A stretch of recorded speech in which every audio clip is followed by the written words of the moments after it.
ప్రభాస్ మరియు దర్శకుడు సందీప్ రెడ్డి వంగాల సహకారంలో చాలా కాలంగా వాయిదా పడుతున్న స్పిరిట్ ఎట్టకేలకు సెట్స్ పైకి వెళ్లనుంది.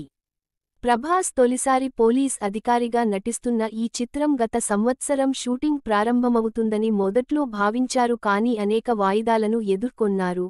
దీని వలన అది వాయిదా పడుతుందనే ఊహాగానాలు చెలరేగాయి.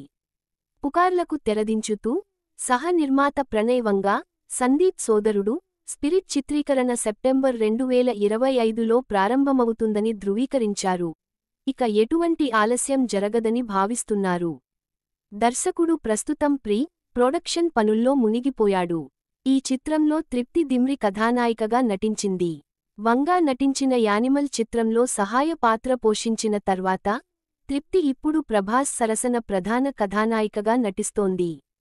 స్పిరిట్ ప్రభాస్ కెరీర్లో 25వ చిత్రం మరియు ఇప్పటికే భారీ అంచనాలను కలిగి ఉంది.